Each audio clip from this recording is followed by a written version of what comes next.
खुलुमबाय आं सिबिरानि ब्रह्म गोजोन फुंबिलिनि बयनिसिमबो गाहाम हामलायनायखौ जासिहरनाय थाबाय नोंथांमोननि थाखाय आं माखासे खौरां लानानै फैबावबाय अन्नानै भिडिअखौ जोबजासिम नायलांदो बाक्सा पुलिसनि गोख्रों सेबनायाव साबा बर' सुबुंफोरखौ हमनो हादों बाक्सा सिमला पुलिसनि गोख्रों सेबनायाव ड्राग्स फालांगिरिजों लोगोसे साब्रै ड्राग्स लाग्रा गासै साबा बर' सुबुंफोरखौ हमनो हादों आरो बिसोरनिफ्राय सिरिन्जजों लोगोसे मोन 8 थेमायाव थानाय ब्राउन सुगारबो मोननो हादों बेनि अनगायैबो AS01FS 4353 नम्बरनि गंसे साखा खबब्रै गारि आरो AS28D 3602 नि गंसे स्कुटिबो हमनो हादों सिमला पुलिसनि आखायाव हमजानायफोरनि मादाव ड्राग्स फालांगिरि 32 बोसोर बैसोनि हितेश गयारी ड्राग्स लाग्रा साब्रैनि मुङा फारियै 24 बोसोर बैसोनि जनिन बर' 29 बोसोर बैसोनि राकेश गयारी 20 बोसोर बैसोनि मिगिं मुसाहारि आरो 22 बोसोर बैसोनि धनजित बर' रायजोआव दासान्दि जागासिनो दङ गुणोत्सव नाथाय थाखो 2आव बिगियान आरो सानखान्थि आयदानि आनजादनि सोंनाय बिलाइखौ इंराजि रावै साफायनाय आरो फिननायखौ इंराजि रावै लिरनो गोनां जानायखौ लानानै गुणोत्सवनि आनजादखौ हेंथा होदों दुलाराय बर' फरायसा आफाद आरो बर' थुनलाइ आफादा बर' बिजोंनि गुबुन गुबुन फरायसालिफोरजों लोगोसे चिरां जिल्लानि सिङाव थानाय खुंग्रिं जथाय गोजौ फरायसालियावबो थाखो 2नि नैथि खोलोबनि गुणोत्सवनि आनजादखौ हेंथा होदों दुलाराय बर' फरायसा आफाद आरो बर' थुनलाइ आफादा बिथांमोना फरायसालियाव थांनानै फोरोंगिरि आरो फरायसाफोरखौ बुजायहैदों बिथांमोना बुंथिदों दि बर' बिजों आरो असमिया बिजोंनि फरायसाफोरा जाहाथे गाव गावनि बिमानि रावजोंनो सोलोंथाइ लानो हायो बेनि थाखाय आसाम सोरखारजों सावरायनाय जादोंमोन जेराव आसाम सोरखाराबो गनायदोंमोन थांनाय 2023 मायथाइनि 29 आगस्टआवनो थांखि लानाय जादोंमोन नाथाय गुणोत्सवनि आनजादाव थाखो 2नि बिगियान आरो सानखान्थि आयदानि सोंनाय बिलाइखौ इंराजि रावजोंसो साफायदों जायनि थाखाय फरायसाफोरा इंराजि रावै लिरनो गोनां जादों नाथाय बर' बिजोंजों फरायनाय फरायसाफोरा इंराजि रावै फिननायखौ माबोरै लिरनो हागोन होननानै सोंथि खालामो बिथांमोना इभालुएसन खालामनायाव फरायसाफोरनि नाम्बारा खम फैगोन फरायसालियाबो नांगौबायदि ग्रेड मोननो हानाय नङा सिगांनि समाव A ग्रेड मोनदोंब्लाबो बे खेबाव गाहायाव फैगोन बेनिखायनो आनजादखौ हेंथा बा बयकट खालामनो थाखाय दुलाराय बर' फरायसा आफाद आरो बर' थुनलाइ आफादा थांखि लादों होननानै फोरमायथिदों आरो जेब्लासिम थाखो 2नि बिगियान आरो सानखान्थि आयदानि गुणोत्सवनि सोंनाय बिलाइयाव बर' रावै फैया अब्लासिम गुणोत्सव आनजादखौनो हेंथा होगोन बा बयकट खालामगोन होननानै बुंथियो बिथांमोना लोगोसे सोरखारा जाहाथे थाखो 2नि बिगियान आरो सानखान्थि आयदाखौ बर' रावजों जाहाथे साफायो बेनि थाखाय दाबि दैखाङो बिथांमोनहा मरिगावआव बेरेनि गाग्लोबनायजों सासे फालांगिरिनि जिउ खहा बेरेया जोंनि थाखाय बेसेबां खैफोद गोनां बेखौ जों बयबो मिथिगौ माखासे जाथोनि बेरेया सुबुंनि देहायाव मासे मानै जोयोब्लानो सुबुङा जिउबो खोमानांनो हागौ बेबायदिनो गोबां रोजा रोजा बेरेनि जोनायजों जिउ खोमानो गोनां जादों सासे फालांगिरिया मरिगावनि शिब थानसालिनि साखाथियाव थानाय गेदेर बेरेनि बासाया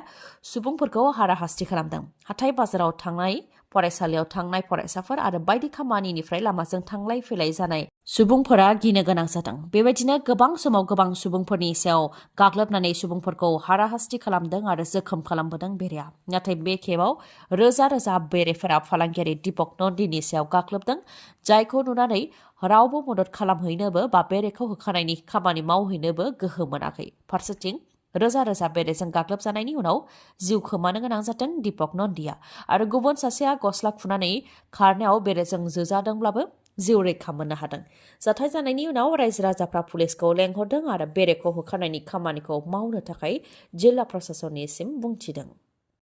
तामुलपुराव UPPL दोलोनि गेदेर सुबुं गौमाजों लोगोसे जयनिं हाबाफारि दरंगाजुलि ब्लक UPPLनि बानजायनायाव बे हाबाफारिखौ खुंनाय जादों जेराव 500निफ्राय 1100सो सुबुंफोरा UPPL दोलोआव हाबफैदों होननानै दाबि खालामदों UPPL दोलोनिफ्राय बे हाबाफारियाव प्रमद बर' बिथांजों लोगोसे UPPL दोलोनि गोबां दैदेनगिरिफ्राबो बाहागो लादों बिटिसिआव सोलायनाय फैनाय आरो मोजां थासारि फैनायखौ लानानै गासैबो खुसि होनानै बुंथियो प्रमद बर'आ लोगोसे बे जथुम्मायाव 8निफ्राय 9,000 सुबुंफोरा थुबुर जादों होननानैबो फोरमायथिदों बिथांनि अनगायैबो UPPL दोलोनिफ्राय फोरमायथिदों दि दा बिटिसिआव जोबोद गोजोन फैबाय आरो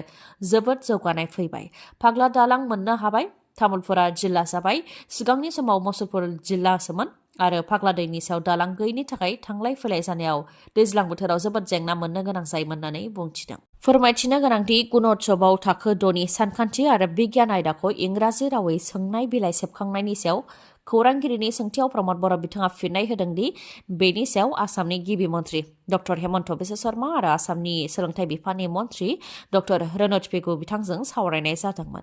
जेराव साफायनायाव गोरोन्थि जादों होननानै बिथांमोनहा फोरमायथिदों आरो उननि समाव गोरोन्थि जानाय नङा, साफायनायाव बर'आनो थागोन होननानै डक्टर हेमन्त बिश्व शर्मा आरो डक्टर रनज पेगु बिथाङा बुंथिदों होननानै फोरमायथियो प्रमद बर'आ। भारतनि रौनिया हान्जायाव 21 बोसोर साख्रि मावनानै मेजर जाबोनाय उदालगुरि जिल्लानि रौतानि थागिबि कमल कुमार दैमारिया बिपिएफ दलाव हाब्बाय। क'क्राझाराव हाग्रामा महिलारि बिथांनि नुजाथिनायाव बिपिएफ दलाव हाब्बाय बिथाङा। बर' हारि आरो बिटिसिखौ रैखा खालामनो थाखाय मोनसेल' राहा दङ, हाग्रामाखौ चिफ बानायफिननो नांगोन होननानैनो बिपिएफ दलाव आखाइ हमदों बिथाङा फोरमायथिदों दि थांनाय 2003 मायथाइयाव भारतनि रौनिया हान्जायाव साख्रि मावनानै मेजर रेंकसिम सौहैनायनि उनाव भलन्टियार रिटायार लानानै न'आव फैनायनि उनाव रायजो राजानि दुखुखौ नुनानै आरो ओनसोलनि जौगायैखौ नुनानै बिटिसिखौ रैखा खालामनो थाखायनो बिपिएफ दलाव हाबदों होननानै फोरमायथिदों बिथाङा। धालिगावनि साब इन्सपेक्टर सिन्टु दासखौ हमदों। Directorate of vigilance and anti कराप्सन टीमनि आखायाव बे खेबाव हमजादों साब inspector Sintu दासआ।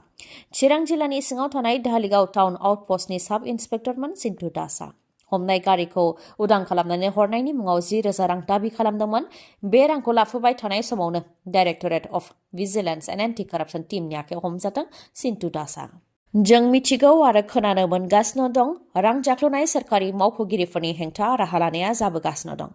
Directorate of vigilance and anti कराप्सन टीमआ रां जाख्ल'नाय सोरखारि मावख'गिरिफोरखौ साफानि उनाव साफा हमबोगासिनो दं। नाथाय रायजोआव दिनैसिमबो रां जाख्ल'नाया सोलिगासिनो दङ। दिनैसिमबो थाद'नायनि मुं लायाखै रायजोआव। नोंथांनि जिल्लायाव बेटारि रिक्सा सालायनायनि सायाव दासिमबो आयेन फोसावाखै नामा? जुदि दासिमबो आयेन फोसावजायाखै अब्ला नोंथांनि जिल्लायावबो थाबैनो आयेना फोसावजागोन। चिरां जिल्ला, क'क्राझार जिल्ला आरो गुबुन गुबुन जिल्लाफोराव बेटारि रिक्सा सालायनायनि सायाव आयेन फोसावनायनि उनाव बे खेबाव करिमगन्जआव बेटारि रिक्सा सालायनायनि सायाव आयेन फोसावदों। मोनाबिलि 8 रिंगानिफ्राय फुंनि 8 रिंगासिम बेटारि रिक्सा सालायनो मोननाय नङा। सेक्सन 144 फोसावदों करिमगन्जआव। रायजोनि राजालामा आरो माहारियारि राजालामायाव मोनानि 8 रिंगानिफ्राय फुंनि 8 रिंगासिम बेटारि रिक्साखौ करिमगन्जआव सालायनो मोननाय नङा। लोगोसेनो इन्डिकेटर आरो आयनाबो थानो नांगोन बेटारि रिक्सायाव। आरो बे आयेनखौ मानियाबा बेटारि रिक्सा सालायग्रानि सायाव गोख्रों राहा लानाय जागोन होननानैबो मिथिहोदों। श्री श्री ठाकुर अनुकूल चन्द्रनि 136थि जोनोम महोत्सव लोगोसे थुरिबारि आन्चलिक सत्संग बिहारनि सनाथि मायथाइ फालिनो साखाफारा जादों पद्मबिल मिलन गेजेर फरायसालिनि गेलेग्रा फोथाराव। फैगौ 28 जानुवारियाव सानसेनि हाबाफारिजों बे हाबाफारिखौ खुंफुंगोन। 4 केन्द्र मन्दिर, इन्टिबिल सत्संग केन्द्र, सेरफांगुरि केन्द्र, दतमा सत्संग केन्द्र आरो थुरिबिल आन्चलिक सत्संग केन्द्रनि सनाथि मायथाइ फालिनायजों लोब्बा लाखिनानै 136थि श्री श्री ठाकुर अनुकूल चन्द्रनि जोनोम सान फालिनो थाखाय थाग थियारि जादों। बेयाव जाहाथे गासैबो गुरु भाई आरो गुरु भाई नङैफोरा फैनानै बाहागो लाफैयो, बेनि थाखाय हांख्रायहरदों। फुंनि समाव उसा कीर्तन थागोन, बेनि उनाव आरज गाबनाय हाबाफारि थागोन, बेनि उनाव 9 रिंगायाव कीर्तन थागोन, बेनि उनाव बेलासे समाव धोरोमनि सावरायनाय हाबाफारि थागोन। गोदान बोसोरनि गोदान हामलायनायजों लोगोसे बङाइगावनि आइ हस्पिटाला नोंथांमोननि थाखाय गोजोनथाव रादाब लानानै फैदों। नोंथांनाव जुदि मेगननि जेंना नुजाथिदोंब्ला बङाइगावनि आइ हस्पिटालाव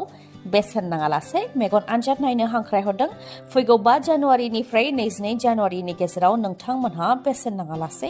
मेगननि आनजाद नायनो हागोन। मेगननि आनजाद नायनायनि उनाव मेगनाव माबाफोर जेंना नुजाथियोबा बे आइ हस्पिटालावनो फाहामथाय होनायनि राहाबो दङ। लोगोसे मेगननि ससमा, मुलि बायदिखौबो बे आइ हस्पिटालनिफ्रायनो नोंथांमोनहा मोननो हागोन। माखासे सिबिथायफोर जेरै मेडिकेल रेटिना असिटि खालामनायनि राहा दङ, फेक' मेसिननि गेजेरजों केटारेक्ट अपारेशन खालामनायनि राहा दङ, ग्लक'मा इभालुएसन खालामनायनि राहा दङ आरो अकुल'प्लास्टि खालामनायनिबो राहा दङ। थावनिया लवार आसाम हस्पिटालनि उल्था दिगाव बङाइगाव बास स्टेन्डनि उनाव फुंनि 9 रिंगानिफ्राय मोनाबिलि 7 रिंगासिम गेवनाय थागोन। नाथाय रबिबाराव फुंनि 9 रिंगानिफ्राय सानजौफुनि 1 रिंगासिमल' गेवनाय थागोन। मानिबाफोर सायाव सोंथि खालामनोबा बा माबाफोर मिथिनो हास्थायबावोबा 6900949900 नङाब्ला 036643566569 बे नाम्बाराव खौरां लाहरनो हागोन। दिनैनि भिडिअआ एसेनोसै गाबोन आरो गोदान भिडिअजों लोगो मोनफिनबावगोन नोंथाङा दासिमबो आंनि चेनेलखौ साबस्क्राइब खालामाखैबा अन्नानै साबस्क्राइब खालामदो लोगोसे लाइक कमेन्ट आरो शेयार खालामनो दाबाव गोजोन्थों